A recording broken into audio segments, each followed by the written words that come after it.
El capote, un cuento de Nikolai Gogol. En un ministerio de San Petersburgo trabajaba un funcionario de quien solo se puede decir que no tenía nada de particular. Era bajito, algo picado de viruelas, más bien pelirrojo y corto de vista, con una calvicie cada vez más pronunciada, las mejillas arrugadas y el rostro pálido, como el de las personas que sufren alguna enfermedad. ¿Qué se le va a hacer? La culpa la tenía el clima de San Petersburgo. Nuestro hombre se llamaba Akaki Akakievich Bachmachkin. Quizá les parezca un nombre rebuscado, pero puedo asegurarles que las circunstancias hicieron imposible darle otro. Los padrinos, excelentes personas, propusieron a la madre, hoy difunta, 3 nombres, pero ella pensó: de ningún modo. Son graciosos los nombrecitos que proponen. Nunca había oído nada igual. Y dijo en voz alta: llevará el nombre de su padre, Akaki. Y así fue. Nadie puede decir cuándo Akaki Akakievich entró en el cargo ministerial y quién lo colocó allí. Los directores y jefes lo habían visto siempre en el mismo sitio, en la misma postura, atareado en su trabajo de copista, calvo y vistiendo su mismo uniforme. En el ministerio no le tenían el menor respeto. Las ordenanzas lo veían pasar como si él fuera una mosca que volara por la sala. Sus superiores lo trataban con frialdad.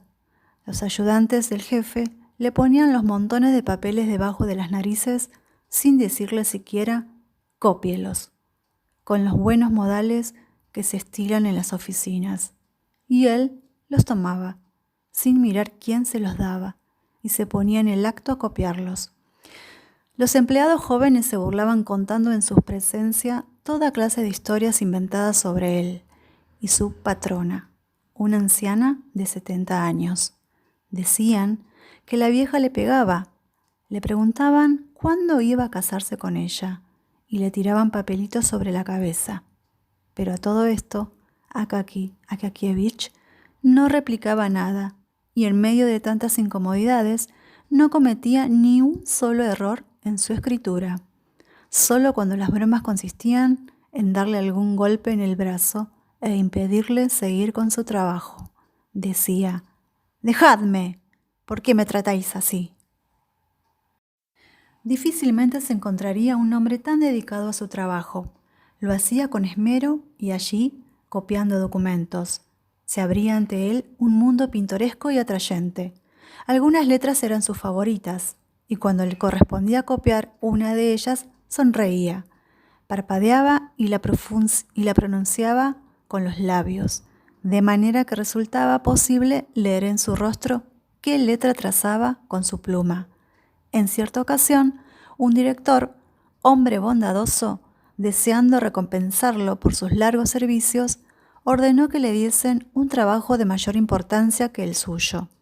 Se le encargó entonces que redactara un informe siguiendo el modelo de un expediente.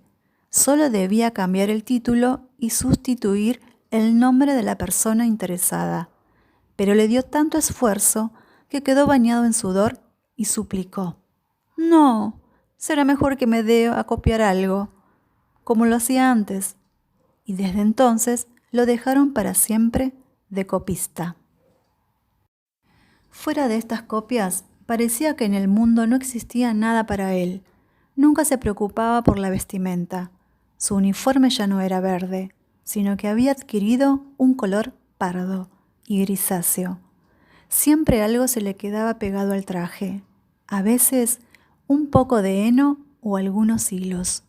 Además, tenía la mala suerte de pasar siempre por debajo de las ventanas precisamente cuando arrojaban basuras a la calle. Y por eso, en todo momento, colgaba de su sombrero alguna cáscara de melón o de sandía o cosa parecida. Jamás puso atención Akaki Akakievich a los sucesos que ocurrían en las calles. Solo tenía ojos para mirar los renglones con su prolija letra. De regreso a su casa, se sentaba inmediatamente a la mesa. Engullía la sopa y un pedazo de carne de vaca con cebollas, sin sentir su sabor. Cuando notaba que el estómago empezaba a llenársele, se levantaba de la mesa, tomaba un tintero pequeño y se ponía a copiar papeles traídos del ministerio. Nadie podía afirmar haberlo visto siquiera una sola vez en alguna reunión al anochecer. Cuando se sentía satisfecho de haber copiado, se acostaba pensando en qué le tocaría escribir a la mañana siguiente. Y así transcurría la vida de este hombre apacible. Tal vez hubiera llegado a muy viejo, a no ser por las desgracias que sobrevienen en el curso de la vida. Hay en San Petersburgo un enemigo terrible de todos aquellos que no reciben más de 400 rublos anuales de sueldo. Este enemigo no es otro que el terrible frío del norte. Pasadas las 8 de la mañana, la hora en que van a la oficina los empleados de los ministerios, el frío punzante ataca de tal forma que los pobres no saben cómo resguardarse. Desde hacía algún tiempo, Akaki Akakievich sentía un dolor fuerte en la espalda y en el hombro, a pesar de que procuraba recorrer lo más rápidamente posible la distancia entre su casa y la oficina. Se le ocurrió al fin pensar si no tendría la culpa de ello su abrigo. Lo examinó minuciosamente en casa y comprobó que en la espalda y en los hombros la tela estaba tan gastada que podía ver a través de ella. Akaki Akakievich decidió entonces llevarlo a Petrovich, un sastre visco y picado de viruelas, que tenía bastante habilidad para remendar pantalones y abrigos de funcionarios y otros caballeros. Reflexionó unos momentos sobre el precio que iba a cobrarle Petrovich y resolvió no darle más de 2 rublos. Una tarde llegó a la habitación donde se encontraba Petrovich, sentado en una ancha mesa de madera con las piernas cruzadas y descalzo, según costumbre de los sastres cuando están trabajando. Llevaba al cuello una madeja de seda y de hilo y tenía sobre las rodillas una prenda de vestir destrozada. Desde hacía 3 minutos hacía lo imposible por enhebrar una aguja, sin conseguirlo, y por eso echaba pestes contra el hilo, murmurando entre dientes: «No quiere entrar, hilo sinvergüenza. Me estás haciendo perder la paciencia, desgraciado». De pronto, Petrovich clavó en él su ojo torcido, y Akaki Akakievich dijo sin querer: «Buenos días, Petrovich». «Muy buenos los tenga usted», respondió el sastre. «Vengo a verte, Petrovich, pues yo justamente...». «¿Qué quiere, pues?», le preguntó Petrovich. Sepan ustedes que Akaki Akakievich se expresaba con dificultad y le costaba mucho terminar las frases cuando hablaba de un asunto complicado. «Pues, Petrovich, yo quisiera que este abrigo, el paño, está fuerte en algunos lugares, ¿ves? Solo que parece un poco gastado en la espalda y también un poquito en el hombro y en el otro hombro. Eso es todo. No es mucho trabajo». Petrovich tomó el abrigo, lo extendió sobre la mesa y lo examinó detenidamente. Después puso el abrigo al trasluz y negó con la cabeza. Luego lo puso al revés, con el forro hacia afuera, y volvió a menear la cabeza. Dijo por fin: «No tiene arreglo, es demasiado viejo». El corazón se le oprimió al pobre Akaki Akakievich. «¿Por qué no es posible, Petrovich?», preguntó con voz suplicante de niño. «Tú tendrás seguramente algún pedazo de tela». «Sí, los pedazos se podrían encontrar», dijo Petrovich. «Solo que no se pueden coser, pues el paño está completamente podrido y se romperá en cuanto lo toque con la aguja. Bueno, pues refuérzalo. No, dijo Petrovich con firmeza. No se puede hacer nada. Tendrá que hacerse un abrigo nuevo. Al oír la palabra nuevo, Akaki Akakievich sintió que se le nublaba la vista y le pareció que todo lo que había en la habitación empezaba a dar vueltas. No tengo dinero para un abrigo nuevo, murmuró en voz muy baja. Sí, uno nuevo, repitió Petrovich con brutal tranquilidad. Y de ser nuevo, ¿cuánto costaría? Pues unos 150 rublos, contestó Petrovich. Al sastre le gustaba mirar de reojo al cliente para ver qué cara de susto ponía al oír el precio de un nuevo capote. —¿150 rublos por el abrigo? —exclamó el pobre Akaki Akakievich. Quizá por primera vez se le escapaba semejante grito, ya que siempre se distinguía por su voz muy suave. —Sí —dijo Petrovich. Akaki Akakievich quedó completamente abatido y se marchó. Al salir a la calle, iba murmurando para sí mismo: «¡Qué cosa! La verdad es que yo nunca podría suponer». Y después de un largo silencio, terminó diciendo: «¡Qué situación!». De camino a su casa, Akaki Akakievich tomó una decisión. Ahora no se puede hablar con Petrovich. Será mejor que vaya a verle el domingo por la mañana. Después de la noche del sábado estará medio dormido. Deseará beber para reanimarse. Yo le daré una moneda de 10 kopecks y él arreglará el capote. Y, procurando animarse, esperó hasta el domingo. En efecto, Petrovich, después de la borrachera de la víspera, estaba medio dormido, pero con todo eso, en cuanto se enteró de lo que se trataba, exclamó como si el mismísimo demonio le diera impulso: «No puede ser, haga el favor de encargarme otro capote».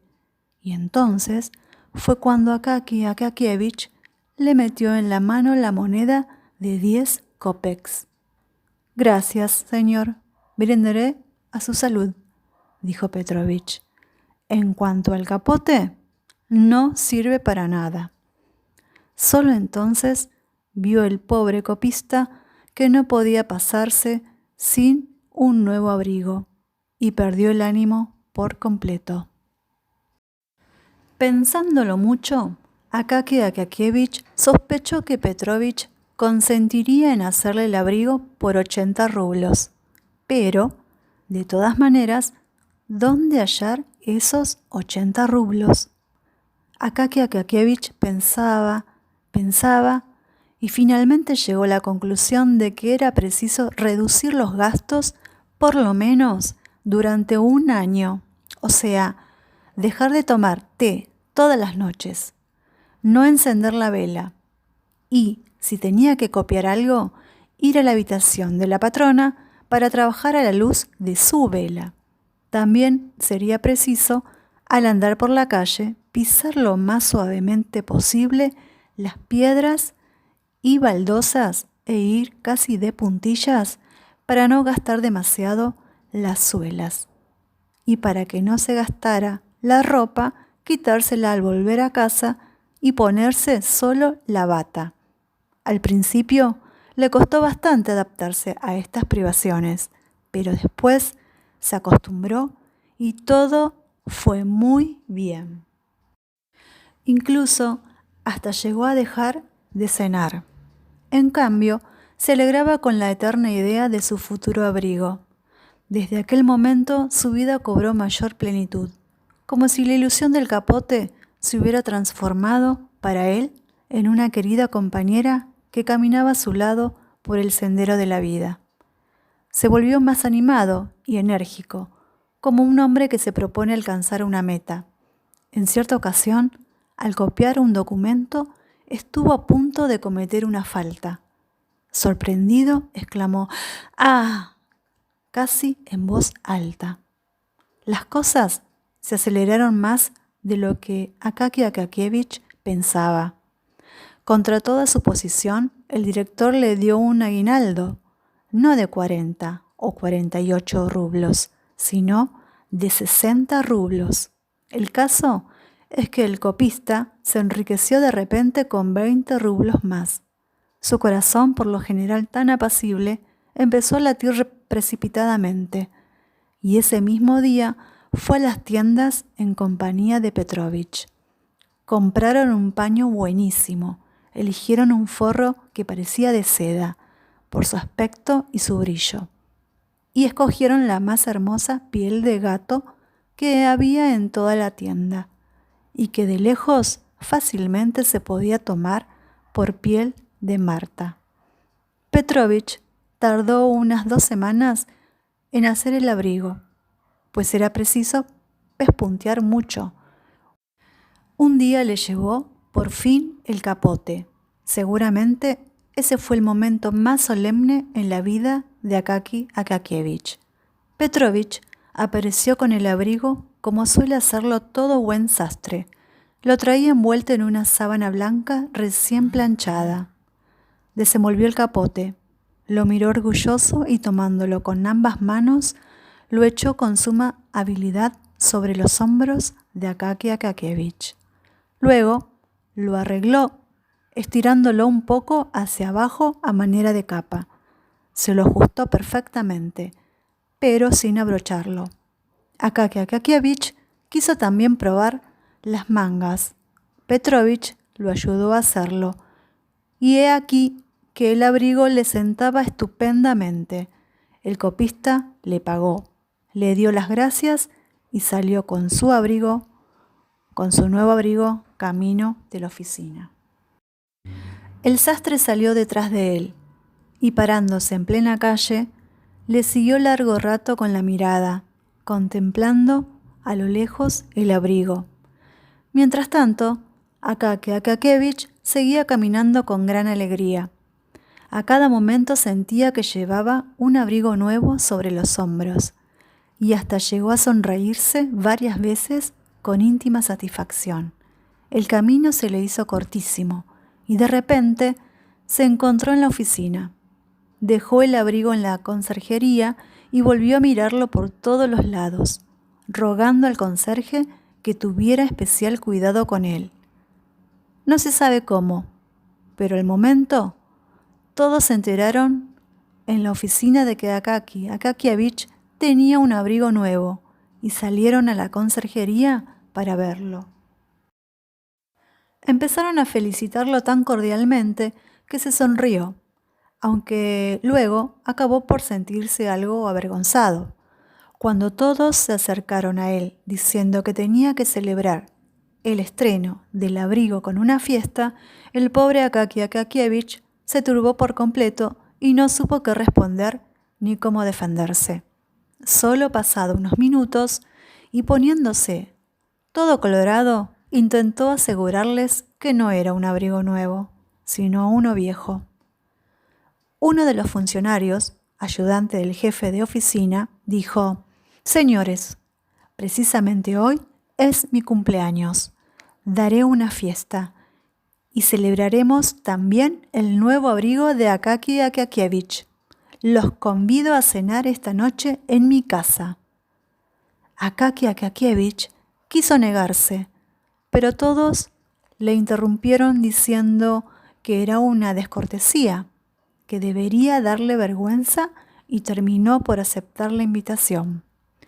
El funcionario vivía en la parte céntrica de la ciudad, o sea, lejos de la casa de Akaki Akakievich. El copista tuvo que caminar primero por calles solitarias escasamente alumbradas, y a medida que iba acercándose al lugar de la fiesta, las calles se veían más animadas y mejor alumbradas. Para Akaki Akakievich todo resultaba una verdadera novedad, pues hacía varios años que no caminaba de noche por las calles. Por fin llegó a la casa donde vivía el ayudante del jefe de oficina. Al entrar escuchó voces confusas que venían de la habitación contigua.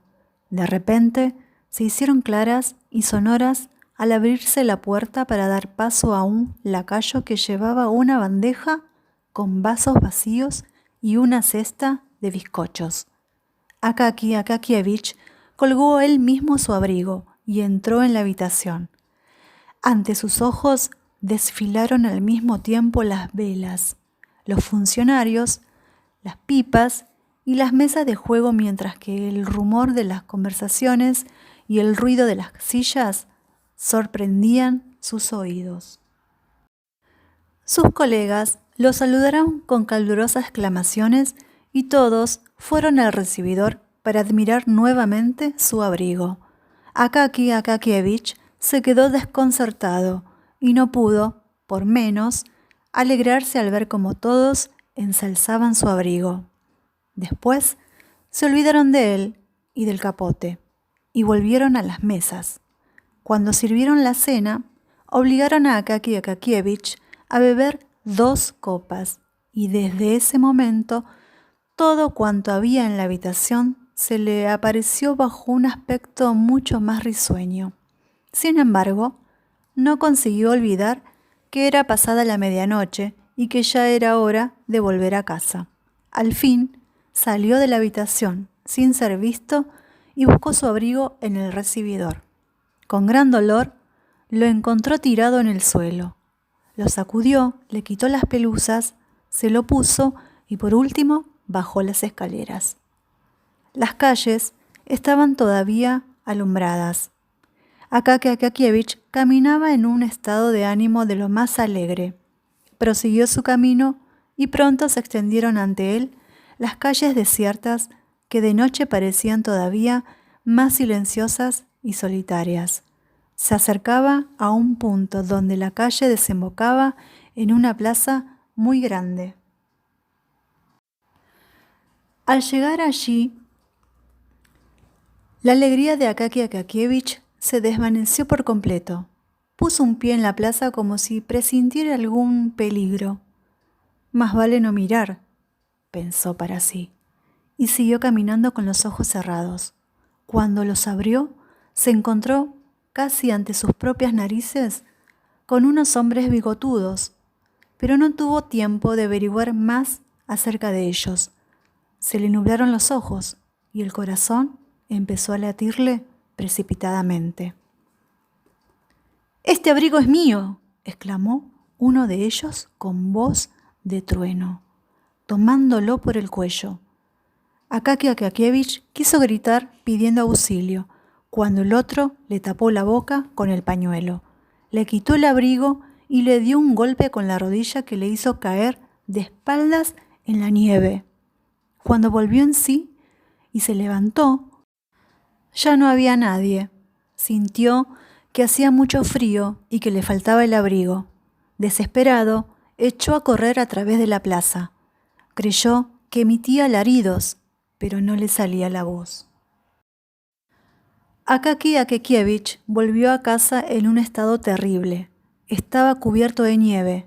La dueña de la pensión oyó que alguien golpeaba fuertemente en la puerta y fue corriendo a abrir. Al verlo, retrocedió espantada. Cuando él le contó lo que le había sucedido, la anciana alzó los brazos al cielo y dijo que debía dirigirse directamente al comisario, que era un hombre de bien. A la mañana siguiente, muy temprano, fue a ver al comisario, pero le dijeron que aún dormía. Fue a las 11, pero el comisario había salido. A la hora de la comida, los secretarios no quisieron dejarlo pasar e insistieron en saber qué deseaba, por qué venía y qué había sucedido. De modo que Akaki Akakievich quiso, por primera vez en su vida, mostrarse enérgico y dijo, en tono que no admitía réplicas, que tenía que hablar personalmente con el comisario y que por tanto debían dejarle pasar, y si no lo hacían, se quejaría de ello y le saldría cara la cosa. Uno de los guardias fue a anunciar su presencia. El comisario observó el aspecto del viejo uniforme de Akaky Akakíevich y le dijo de manera áspera y dura: ¿qué desea? El copista se asustó por completo. Sin embargo, trató de explicar que tenía un abrigo nuevo y que se lo habían robado de un modo inhumano. En vez de interesarse por el robo del abrigo, el comisario empezó a preguntarle por qué volvía a casa a tan altas horas de la noche y si no habría estado en algún asunto sospechoso. El pobre Akaky Akakíevich se quedó aún más confuso. El comisario agregó bruscamente: «Pero, señor, ¿no conoce usted del reglamento? ¿Cómo es que se presenta así? Primero debería usted haber hecho una nota para el jefe del departamento, que se le entregaría al secretario, y éste me lo hubiera elevado a mí». «Pero, comisario», dijo Akaky Akakíevich, recurriendo a la poca serenidad que aún le quedaba, «yo me he atrevido a molestarle con este asunto porque los secretarios son gente de poca confianza». «¿Cómo? ¿Qué? ¿Qué dice usted?», exclamó enojado. «¿Cómo se atreve a decir semejante cosa? ¿Qué audacia tiene usted con las autoridades? ¿Sabe usted con quién está hablando? ¿Cómo se atreve?». En ese momento, el comisario dio una fuerte patada en el suelo y un guardia sacó de la oficina a Akaky Akakíevich casi desmayado. El copista no podía recordar cómo bajó las escaleras y de qué manera salió de aquel lugar, en medio de la nevada que se precipitaba sobre las calles. Apenas si sentía las manos y los pies. Llegó a casa con el cuerpo hinchado y se metió en la cama. Al día siguiente amaneció con una fiebre muy alta. La dueña de la casa llamó al médico. Cuando llegó, lo revisó, le tomó el pulso y se volvió hacia la anciana. «Usted, madrecita», dijo el médico, «no pierda el tiempo. Encargue enseguida un ataúd de madera de pino, pues uno de roble sería demasiado caro para él». Ignoramos si Akaky Akakíevich oyó estas palabras porque permanecía en el delirio de la fiebre. Tenía visiones extrañas. Veía a Petrovich y le encargaba que le hiciese un abrigo con una trampa para los ladrones. A cada instante llamaba a la dueña de casa y le suplicaba que sacara al ladrón, que se había escondido debajo de la manta. Luego preguntaba por qué el abrigo viejo estaba colgado delante de él, cuando tenía uno nuevo. Después solo murmuraba frases sin sentido, de manera que era imposible comprender nada. Solo se podía deducir realmente que aquellas palabras incoherentes se referían siempre a la misma cosa, el capote. Finalmente, el pobre Akaky Akakíevich exhaló el último suspiro. Poco día después de su muerte, mandaron a un empleado de la oficina con orden de que Akaky Akakíevich se presentase a trabajar. Pero el hombre volvió y declaró que Akaky Akakíevich ya no podía presentarse porque había muerto. Al día siguiente, un nuevo empleado ocupó su puesto. Era un joven alto que no trazaba las letras tan derechas al copiar los documentos, sino mucho más torcidas. ¿Quién iba a creer que la historia de Akaky Akakíevich no termina aquí? ¿Quién iba a imaginarse que estaba destinado a vivir ruidosamente aún muchos días después de muerto como recompensa por toda una vida en la que nadie lo había tomado en cuenta? Y, sin embargo, así sucedió, y esta historia va a tener de repente un final fantástico e inesperado. En San Petersburgo se esparció el rumor de que en la Plaza Grande se aparecía de noche un fantasma que buscaba un capote que le habían robado. Con ese pretexto, arrancaba los abrigos forrados con pieles de gato, de castor, de zorro o de oso a todos los hombres que pasaban por el lugar. Uno de los empleados del ministerio vio con sus propios ojos al fantasma y reconoció en él a Akaki Akakievich. Se llevó un susto tal que huyó a todo correr y por eso no pudo observar bien al espectro. Pero hemos abandonado por completo al comisario quien, a decir verdad, fue el culpable del giro fantástico que tomó esta historia verídica. Es justo que confesemos que el hombre sintió algo así como lástima después de haber echado al pobre Akaki Akakievich. Al cabo de una semana, tanto llegó a inquietarlo su recuerdo que decidió enviar un oficial a su casa para preguntar por su salud. Al enterarse de que Akaki Akakievich había muerto de fiebre repentina, se quedó aterrado y no pudo dejar de escuchar los reproches de su conciencia. Para distraerse un poco, decidió aquella noche visitar a un amigo. Bajó las escaleras, subió al trineo y ordenó al cochero: a casa de Iván Abramovich. Se envolvió en su magnífico abrigo y se sintió tranquilo, preparándose para los momentos felices que lo esperaban en aquella reunión. De pronto, sin embargo, empezó a sentir que las ráfagas de un viento fortísimo lo atravesaban de trecho en trecho, arrojando sobre él montones de nieve. De repente sintió como si alguien lo agarrara fuertemente por el cuello, volvió la cabeza y vio a un hombre de pequeña estatura. Lleno de horror, reconoció en él a Akaki Akakievich. Su rostro estaba pálido como la nieve y su mirada era totalmente la de un muerto. Pero el terror del comisario se hizo más profundo cuando vio que aquella boca le dirigía las siguientes palabras: «¡Ja! Por fin te tengo. Quiero tu capote. No quisiste preocuparte por el mío y hasta me insultaste. Pues bien, dame ahora el tuyo». Sin hacerse rogar, el comisario se quitó deprisa el capote y lo arrojó mientras lanzaba el cochero un extraño alarido: «¡A casa! ¡A toda prisa!». Al oír su voz, el cochero agitó el látigo y lanzó los caballos a toda velocidad. A los 6 minutos ya estaba delante del portal de su casa. Había regresado pálido, asustado y sin abrigo. A duras penas consiguió llegar hasta su habitación, pasó una noche intranquila y a nadie dijo una palabra de lo que le había sucedido. Lo más admirable es que a partir de ese momento ya no apareció el fantasma del difunto empleado. Por lo visto, el abrigo del comisario le había venido justo a la medida y no se volvió a oír que le hubieran quitado a nadie su capote. Fin.